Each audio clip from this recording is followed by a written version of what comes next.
Il était une fois Nathanaël, C'était un beau jeune homme. intelligent et curieux. Il voulait voler pour explorer le monde. Il cherchait beaucoup et faisait beaucoup de croquis. Beaucoup de croquis, beaucoup Beaucoup de croquis. Beaucoup de croquis. de croquis, Beaucoup de croquis. mais beaucoup de croquis. En observant les oiseaux, il eut l'idée de se coller des plumes au bras. Mais cela ne marchait pas. Alors, il essaya d'autres inventions.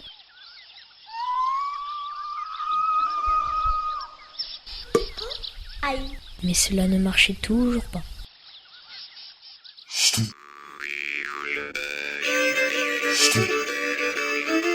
Nathanaël est désespéré. C'est alors qu'il entend parler d'un homme qui dessine des objets volants. C'est en Italie, en 1452, que naît Léonard. Dans un petit village appelé De Vinci, d'où son nom. Léonard de Vinci. À l'âge de 14 ans, le jeune Léonard quitte ses parents pour se rendre à Florence, une des plus grandes capitales culturelles de cette époque. Il apprendra entre autres la sculpture et la peinture.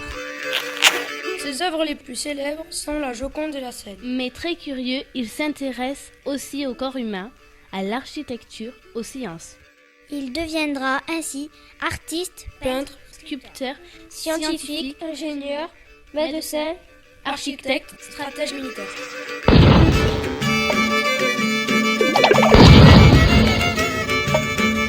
c'est un véritable touche-à-tout qui va même inventer de drôles de machines.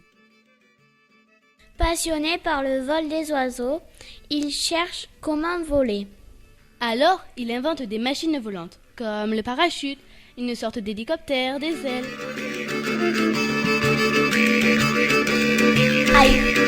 Mais quand Léonard décède, en 1519, à l'âge de 77 ans, Nathanaël n'a toujours pas réussi à voler. Nathanaël reprend les croquis de Léonard et fabrique de nouvelles machines.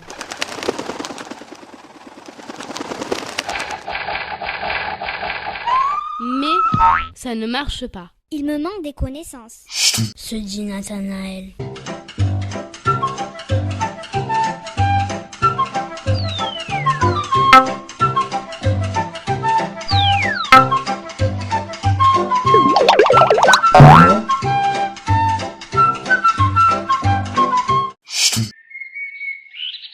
On connaissait les courants d'air, on ne savait pas s'en servir. Alors pourquoi ça ne marche pas? se demanda Nathanaël. c'est la science qui répondra à sa question. Par la voix de Galilée, d'abord, qui, le premier, explique la chute des corps. Et en constatant que les planètes s'attiraient entre elles. Il devinait la pesanteur, envisageait la gravité, mais ne savait pas la nommer. Et, plus tard, par Isaac Newton, qui découvrit la loi de la gravitation universelle, Tout ce qui s'élève finit par retomber. Comme si le centre de la Terre était un aimant. Pour voler, il faudrait être plus léger que l'air. Se dit Nathanaël. Alors Nathanaël rencontra les frères Montgolfier. Joseph Montgolfier avait constaté que la chemise qu'il avait mise à sécher au-dessus du feu se mettait en mouvement pour s'envoler. Quand l'air est chaud, il monte. constata Nathanaël. Et il imagina de capturer des nuages dans une enveloppe de tissu pour s'élever.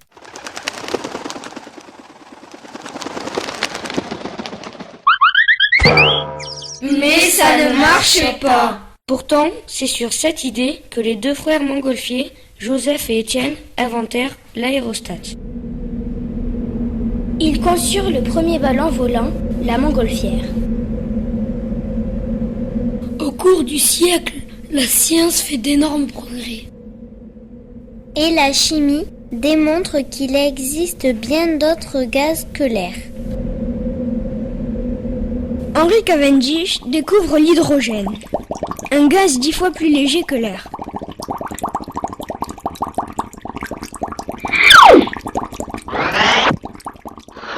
Mais c'est un gaz inflammable. Et ça ne marche pas toujours. Pas toujours, pas toujours, pas toujours. J'ai besoin de connaissances supplémentaires. Se dit Nathanaël. Il faudra encore de nombreux essais pour qu'enfin, en 1783, décolle le premier vol habité Par un coq, un canard et un mouton.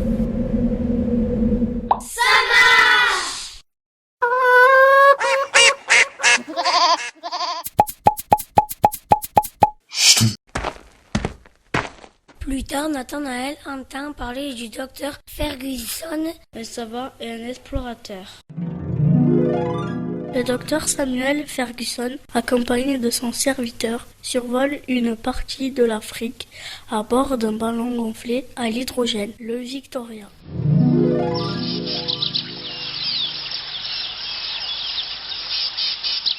Ce grand voyage est possible grâce à un système particulier inventé par le docteur.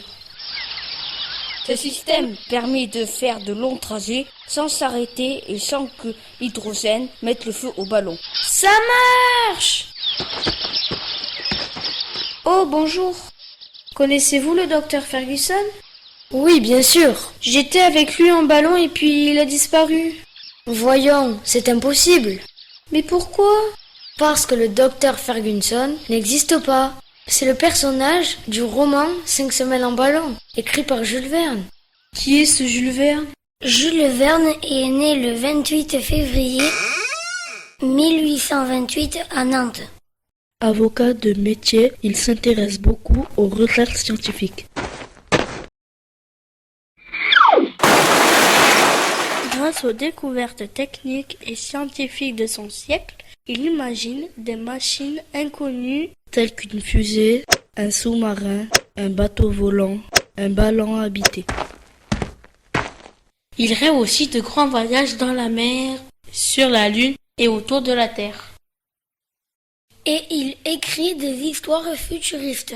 Écrivain célèbre, il est considéré comme le précurseur des romans de science-fiction. Son roman le plus célèbre est 20 minutes sous les mers.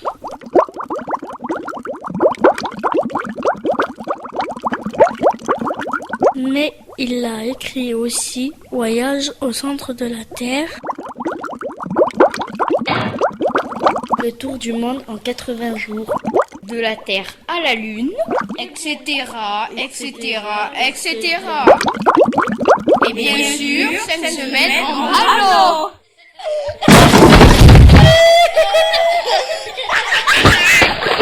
Bon, ça va, c'était du rêve, ok? Mais grâce aux découvertes scientifiques du 19e siècle, je vais trouver comment faire le tour du monde en volant. Je suis sûre!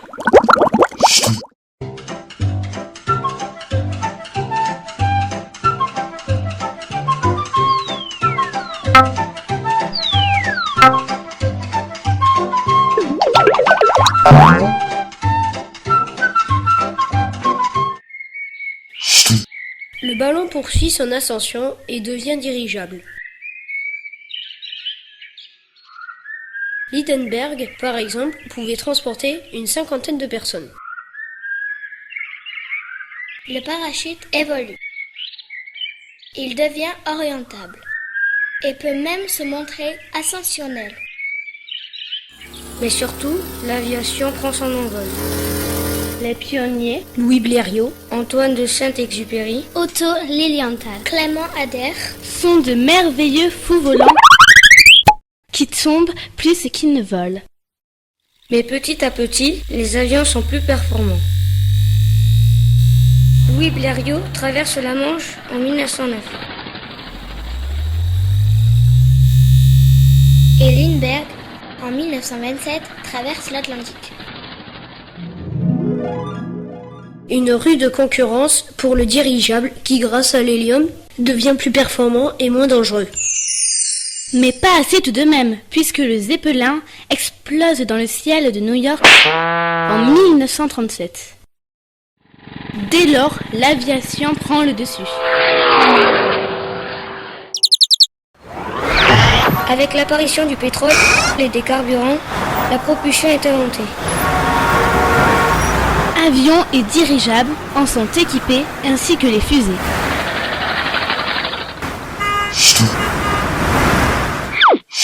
Au XXIe siècle, voler n'est plus un problème pour Nathanaël.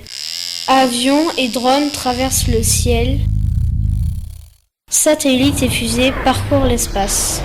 La science-fiction a rattrapé la réalité. Mais aujourd'hui, la pollution, le réchauffement climatique, la disparition des énergies fossiles posent problème. Le pétrole, surtout, qui va être de plus en plus rare. Ingénieurs et savants se penchent vers de nouvelles technologies. Le nucléaire, par exemple.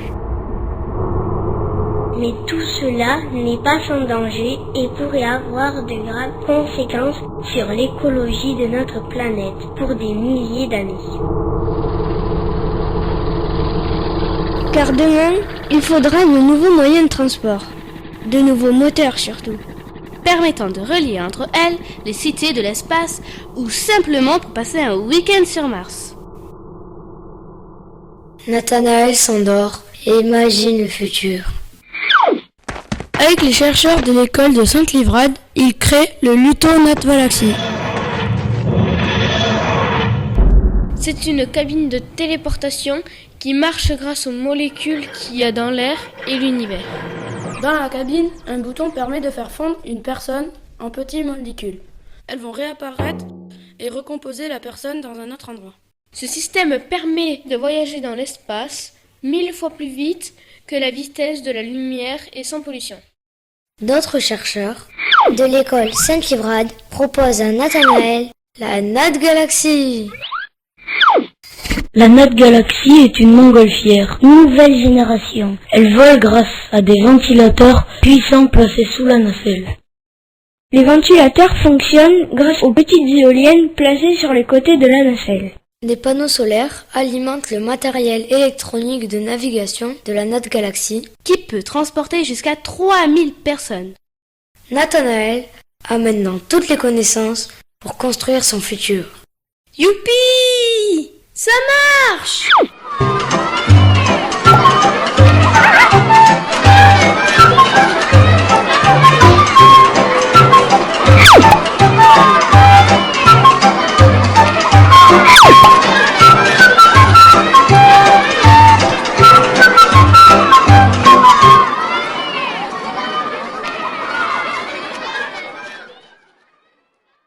Noah, Iba, Lucas, Camille, Rodrigo, Axel, Thomas, Mathis, Ryan, Laura, Thomas, Wassim, Nathan, Lola, Luna, Mathéo, Antoine, Valentin, Chloé, Grégoire, Sylvain, Paloma, Paul, Léo, Léa, Nina.